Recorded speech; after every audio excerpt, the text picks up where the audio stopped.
नमस्कार, soulful Monday में आपका स्वागत। मैं Sarita Sabharwal soulful Monday every Monday आपकी सेवा में लेकर आती हूँ, जिसमें हम कुछ रिलीजियस बातें भी करते हैं, कुछ मेडिटेशन की बातें होती हैं, कुछ जानकारी होती है, कुछ ऐसी चीजें जानने का मौका मिलता है जो हम नहीं जानते, जिनके बारे में हम प्रैक्टिस में जरूर लाते हैं, लेकिन उनकी जानकारी हमें अच्छी तरह से, पूरी तरह से नहीं है। जैसे कि ताना जी हमारे साथ रहे पिछले 2 हफ्ते और उन्होंने हमें 3 हफ्ते बल्कि, और उन्होंने हमें बहुत सी अच्छी बातें बताई। गायत्री मंत्र के बारे में बताया, सत्य सनातन धर्म क्या है उसके बारे में जानकारी दी, धर्म और रिलीजन के बारे में हमें जानकारी दी। आज के प्रोग्राम में भी हम उनसे कुछ जानकारी लेना चाहते हैं, तो हम सब मिलकर उनका स्वागत करते हैं और उनसे आज की प्रश्नावली शुरू करते हैं। तो ताना जी नमस्कार, कैसे हैं नमस्ते जी। आप? मैं ठीक हूँ। गुड। और मैं यही चाहती हूँ कि सभी ठीक रहें, और जैसा समय चल रहा है इस वक्त, तो it's not looking very good.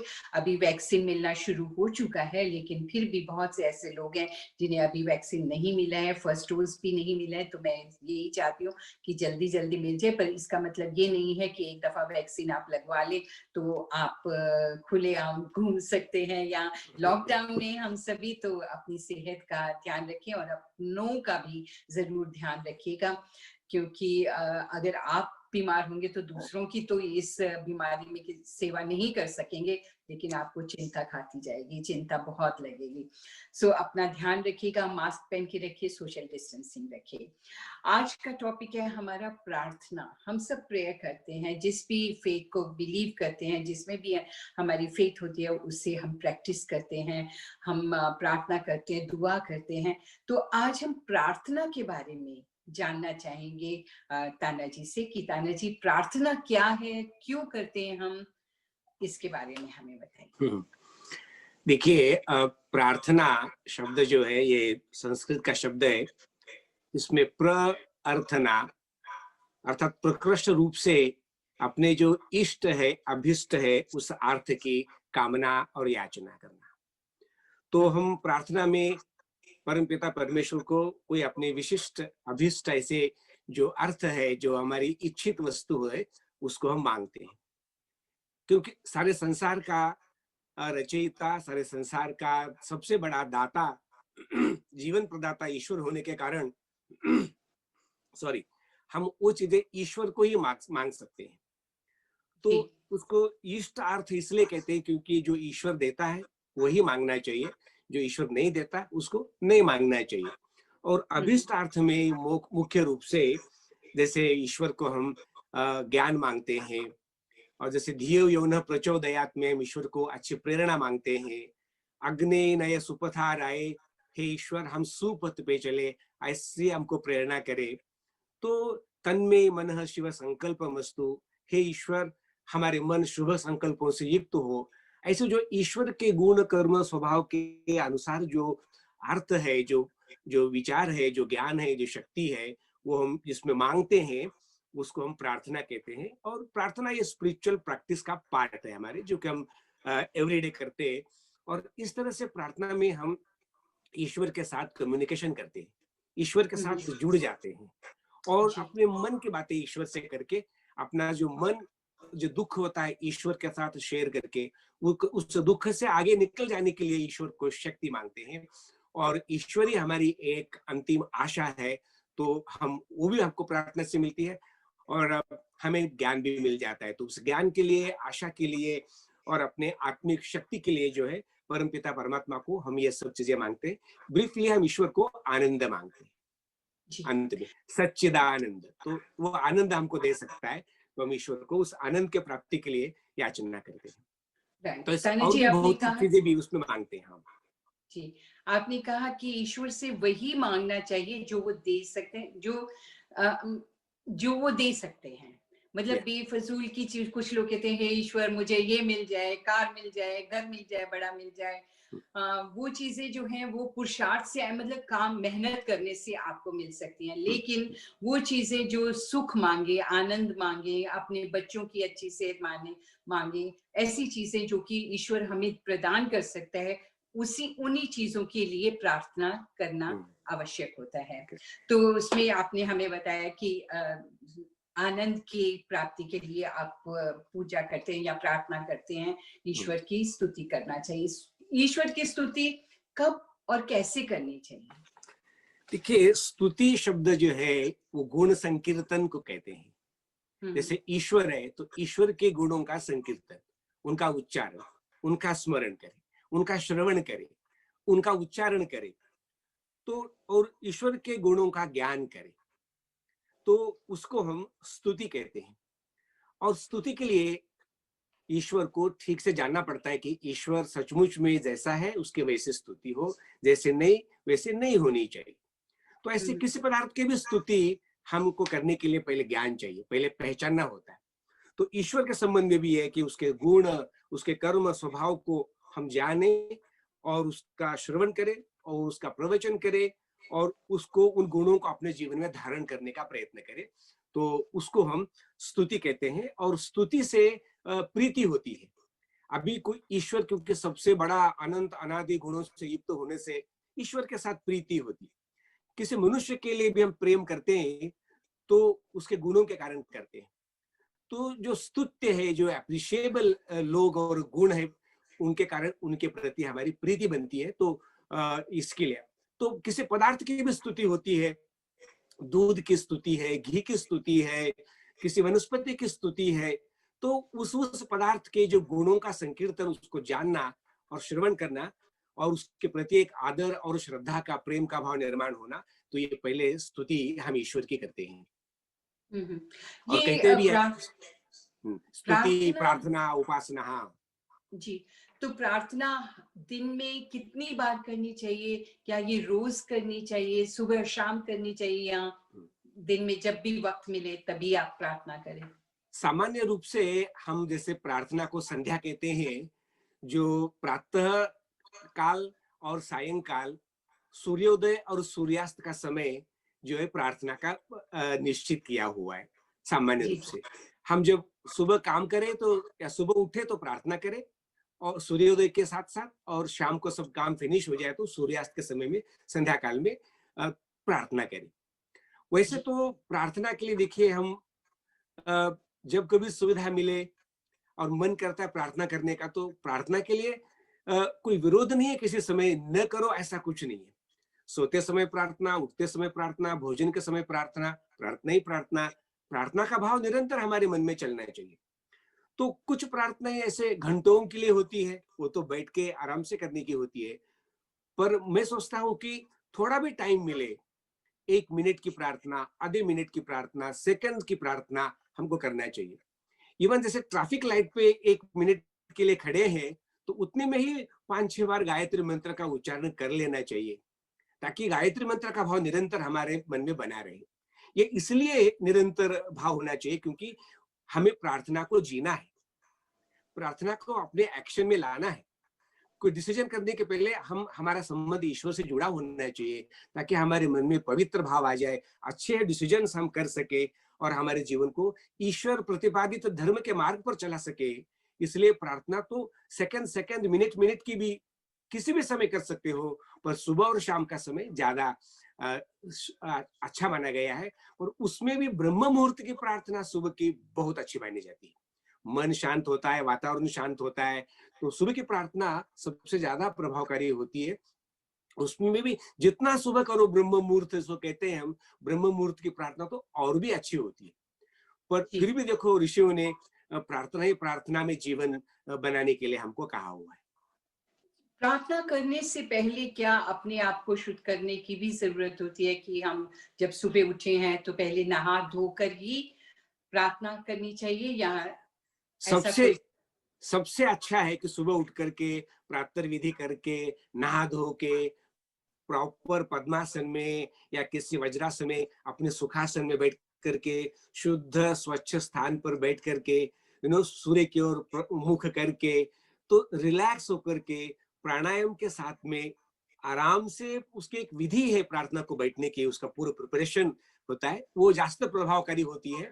But सामान्य रूप से वैसा बैठने का अवसर नहीं मिले तो जहां भी है आंखें बंद करके एकांत मन को बनाने का प्रयत्न करके ईश्वर के साथ जुड़ने के लिए प्रार्थना का उच्चारण या मंत्र और पाठ का जप का जो है उच्चारण आप कर सकते हैं। तो हार्ड एंड फास्ट नहीं है, बट प्रॉपरली व्यवस्था के साथ करो, तैयारी के साथ करो तो उसका लाभ ज्यादा होगा। नाना जी, सुबह उठकर नहा धोकर प्रार्थना करने के लिए बैठे तो सबसे पहले अपने आप को अपने अंदर झांकें, स्पिरिचुअली मेडिटेशन थोड़ी सी करें। गायत्री मंत्र का पाठ आपने कहा कि गायत्री मंत्र से शुरू करना चाहिए, ओम से शुरू करना चाहिए, उसके बाद गायत्री मंत्र का, उसके बाद प्रार्थना में कैसे मंत्र किए जाते हैं, जिन्हें मंत्र नहीं याद है या नहीं पता है उनके लिए सिर्फ वो ईश्वर से सीधे शब्दों में भी कह सकते हैं, ईश्वर मेरे घर मेरे परिवार सभी को सुखी रखना। सभी बहुत अच्छा क्वेश्चन है। देखिए, मंत्र में एक भाव होता है, एक विचार होता है। तो ईश्वर के साथ में जो आप कम्युनिकेशन करना चाह रहे हैं, एक आपका विशिष्ट भाव होता है। तो वो मन का भाव है, उसके लिए किसी मंत्र की आवश्यकता नहीं है, किसी भाषा की जरूरत नहीं है। तो मन में ही मौन रूप से ईश्वर की प्रार्थना रादर मोर एक्यूरेट और टू द पॉइंट होती है। परंतु कभी कभी हमें प्रार्थना कैसे करना चाहिए, क्या करना चाहिए, क्या ईश्वर को मांगना चाहिए, नहीं मांगना चाहिए, इसका ज्ञान न होने से गलत प्रार्थना हो जाए, गलत चीजें मांगे, या तो उससे बचने के लिए हम कहते हैं कि बेटर यू रिसाइट मंत्र in the name of prayer. तो मंत्र में क्योंकि भाव शुद्ध है और विचार ठीक है और राइट एग्जैक्ट प्रेयर होने के कारण वो थोड़ा सा मार्गदर्शन के लिए, गाइडेंस के लिए होती है। पर अदरवाइज जो मन से, अंतकरण से जो भाव निकलता है, ईश्वर के साथ जुड़ने का जो प्यार होता है, ईश्वर के प्रति श्रद्धा होती है, उसके लिए किसी शब्द या मंत्र की कोई आवश्यकता नहीं होती है। तो अगर हम ईश्वर की प्रार्थना के वक्त ईश्वर से कुछ नहीं भी मांगते हैं तो वो तो अंतर्यामी है, उन्हें तो पता है कि वो हमारा अच्छा ही करेंगे। सच पूछे तो मैं ईश्वर को कुछ नहीं मांगता हूँ। मुझे ईश्वर ये दे मेरे मुंह से निकलता नहीं है। मैं यही अधिकतम की ईश्वर धियो यो न प्रचोदयात, मुझे श्रेष्ठ मार्ग पे चलाओ, मुझे अच्छे विचार दो, ज्ञान दो, इतना ही मांगता हूँ। जैसे विश्वानि देव सवितर दुरितानि परासुव, प्रभु हमको अज्ञान से हटा करके हमको ज्ञान की ओर जाइए, अभद्र से भद्र की ओर ले जाइए। जैसे असतो मा सद्गमय तमसो मा ज्योतिर्गमय, ऐसे शुद्ध भाव में ईश्वर को मांगता है। इसके अतिरिक्त मैं कुछ नहीं मांगता हूँ। उसको सब मालूम है, सर्वांतर्यामी है, कुछ कहने की जरूरत नहीं। और केवल मांगने से ईश्वर देता भी नहीं है। यदि हमारे कर्म वैसे हो, हमारा पुरुषार्थ वैसे हो और हम वही मांगे, तो वो भी मैथमेटिकली कर्मों के अनुसार ही देता है। केवल हम प्रार्थना करने से हमको कुछ भी मिले, ऐसा भी समझने की आवश्यकता नहीं है। तो इसलिए पुरुषार्थ करने की प्रार्थना ईश्वर को पहले मांगना चाहिए। फल देना तो उसका काम है, उनको सब कुछ पता है, उसको बताने की जरूरत नहीं कोई कि हमें क्या दे क्या न दे। पर केवल एक ईश्वर को जुड़ने का भाव इसलिए होता है कि मन पवित्र हो, शुद्ध विचार हो, ताकि हम शुद्ध सात्विक धर्म के मार्ग पर चल सके। ताना जी, ये भी जानना चाहूंगी, एक तो होता है व्यक्तिगत प्रार्थना करना, मतलब अपने लिए प्रार्थना कर रहे हैं हम कि हे ईश्वर मेरी सेहत का ध्यान रखना, मुझे ये हमारे ऊपर दया दृष्टि रखना। लेकिन एक होती है सामूहिक, या मतलब समाज के लिए, पूरे देश के लिए, पूरे परिवार के लिए हम ईश्वर से प्रार्थना करते हैं। तो इन दोनों प्रार्थनाओं में क्या अंतर होगा? देखिए, व्यक्तिगत प्रार्थना का लाभ व्यक्ति के लिए होता है और इनडायरेक्टली समाज को होता है। क्योंकि एक व्यक्ति प्रार्थना करके अपने शुद्ध सात्विक भाव को बढ़ा करके शुभ कर्म करता है तो उसका लाभ समाज को मिल ही जाता है। परंतु पूर्ण परिवार इकट्ठा बैठ करके या पूर्ण अपना समाज इकट्ठा बैठ करके प्रार्थना करते हैं तो उसका सामूहिक लाभ होता है और पूर्ण समाज की उन्नति और समाज का जो है जीवन उन्नत हो जाता है, आत्म विकास हो जाता है। तो व्यक्तिगत और सामूहिक ऐसे दो प्रकार की प्रार्थना हम मुख्य रूप से करते हैं। और समय के दृष्टि से दो तरह की प्रार्थना हम करते हैं। एक दैनिक प्रार्थना जो रेगुलर हमारा सुबह नियम है कि सुबह उठते ही 6 बजे, 7 बजे, 5 बजे, 4 बजे हमने प्रार्थना करनी है तो करनी है। कुछ लोगों का बड़ा पक्का नियम होता है कि मैं जानता हूं कुछ लोगों को, उन्होंने सुबह 7 बजे प्रार्थना करनी ही करनी है, संपूर्ण जीवन गया उनका, 7 बजे की प्रार्थना उन्होंने करनी ही करनी है, चाहे बीमार भी हो तो प्रार्थना करनी ही करनी है। तो वो क्या है, दैनिक रेगुलर नियमित प्रेयर, और एक होती है कैजुअल, त्योहारों के दिनों में, जन्म दिवस के अवसर पर, विवाह की वर्षगांठ पर, ऐसे, या किसी के लिए स्वास्थ्य के लिए प्रार्थना करना। तो एक कैजुअल प्रेयर्स होते हैं, वो कभी कभी हम करते हैं। तो रेगुलर प्रेयर तो रेगुलर टाइम पे करना चाहिए, और कैजुअल प्रेयर हम कभी भी किसी भी समय कर सकते हैं। तो ये थोड़े से मामूली मोटे मोटे प्रार्थना के भेद बताए।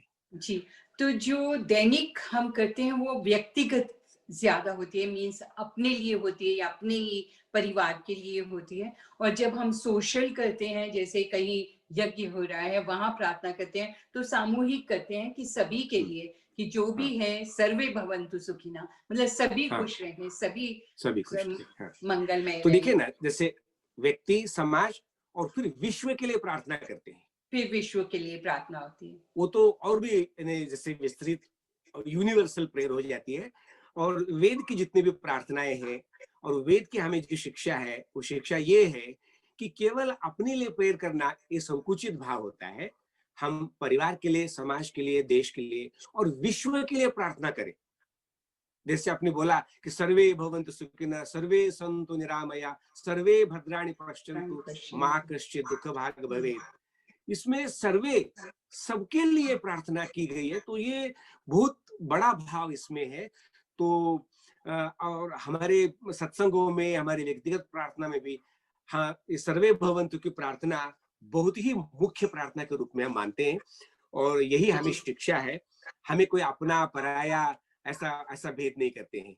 कहते हैं ना कि अयम निजः परो वेति गणना लघु चेतसाम वसुधैव कुटुंबकम। तो उदार चरिता नाम तो वसुधैव कुटुंबकम।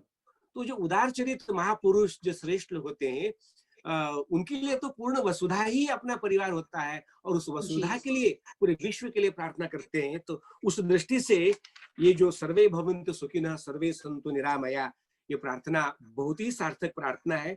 जैसे समझ ही रहे कि जैसे सर्वे भवन्तु सुखिनः, संपूर्ण संसार में सभी सुख हो जाए, सर्वेषां मंगलम भूयात्, और सर्वे सन्तु निरामया में सभी निरोगी हो जाए, सबके स्वास्थ्य के लिए प्रार्थना कर रहे। सर्वे भद्राणि पश्यन्तु, किसी के जीवन में कोई किसी प्रकार की बाधा, रुकावट या कोई अभद्र ऐसा कोई न आ जाए, बल्कि सब कुछ शुभ शुभ आ जाए। स्वस्ति स्वस्ति स्वस्ति, सबका कल्याण कल्याण हो, ऐसा हो, ऐसा भाव है। और बाद में कहा कि माँ कश्चित् दुःख भाग् भवेत्, कभी भी ऐसा न हो जाए कि संसार में कोई किसी कारण से दुखी हो। ऐसे पूर्ण विश्व की चिंता करना, ये सबसे महान प्रार्थनाओं में आता है। और ये जो प्रार्थना है हमारे गरुड़ पुराण की प्रार्थना है। गरुड़ पुराण का सबसे लास्ट श्लोक है, जिसे हम सर्वे भवन्तु सुखिनः, सर्वे सन्तु निरामया कहते हैं। गरुड़ पुराण में इसमें जो पहली पंक्ति है, थोड़ी सी उसमें पाठभेद है। सर्वेषां मंगलम भूयात्, सबका मंगल होवे, ऐसा उसमें गरुड़ पुराण में आता है। परंतु जब प्रचलित में है सर्वे भवन्तु सुखिनः है, तो ये 35 और 51 ये उस गरुड़ पुराण के इसका, ये उसका रेफरेंस है उसका। तो ऐसी प्रार्थना हमारे अनेक ऋषियों ने की है बेसिकली। जैसे संत ज्ञानेश्वर ने जे खळाची वेंकटी सांडो, जो जे वांछील ते लाहो प्राणी जात।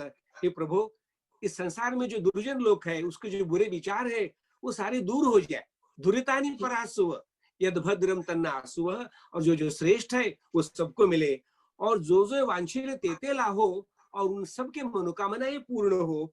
संपूर्ण प्राणीजात की, जीव जंतु मनुष्य, सबकी जो है दुख दूर हो जाए और सबकी मनोकामनाएं पूर्ण हो, ऐसी प्रार्थना संत ज्ञानेश्वर ने भी की है। तो जितने भी आशीर्वाद हम देखते हैं, सत्या संतु सर्वेषां कामाः, सफली भवन्तु सर्वेषां कामाः, तो ये सबके सर्वेषां कल्याणमस्तु, ये सभी बहुत कल्याणकारक, विश्व कल्याण की प्रार्थना और आशीर्वाद रूपी प्रार्थनाएं हम हमारे इसमें हम करते हैं।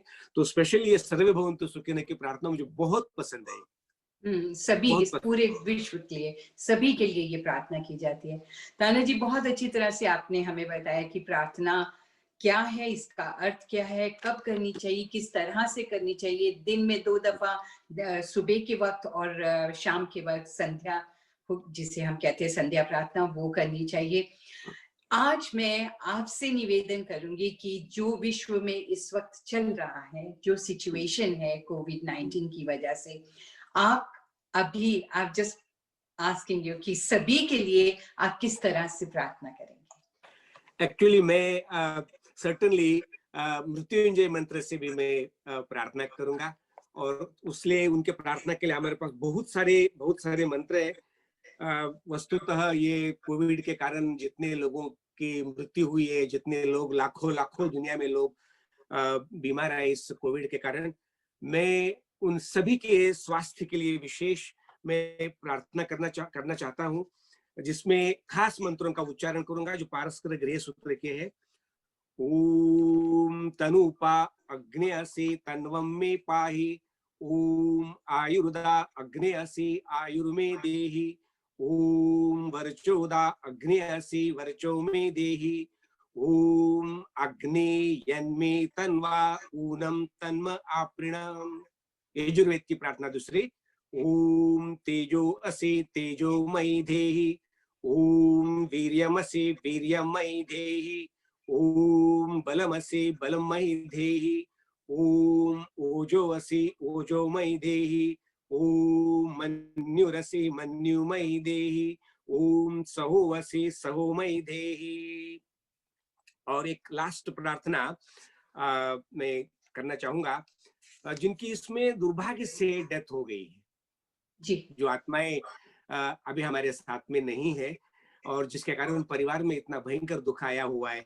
मैं उस दिवंगत आत्मा के लिए प्रार्थना करता हूं कि भगवान उन्हें आगे अच्छी गति दे, शांति दे, सदगति दे, और उनको आगे शुभ और अच्छे उन्नत जीवन मिले उनको। भगवान उनकी रक्षा करे, और जो परिवार के लोग हैं जिनके ऊपर दुख आया है, भगवान उन्हें दुख को सहन करने की शक्ति दे, और आगे अपने जीवन को आगे बढ़ाने की भी शक्ति दे। तो उसके लिए एक मंत्र में बोलना चाहूंगा। ओम वायुरनिलम अमृतम अतिदम भस्मान्तग्भं शरीरम, ओम क्रतु स्मर क्लिबे स्मर कृतग्वं स्मर।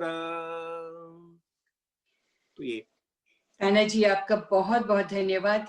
जो आपने मंत्र संस्कृत में कहे हैं, हो सकता है हमारे बहुत से व्यूअर्स ऐसे हों जिन्हें ये बात ना समझ आई हो, तो उन्हें सिंपली इन फ्यू वर्ड्स अगर आप बता दें कि आपने उन मंत्रों में क्या कहा।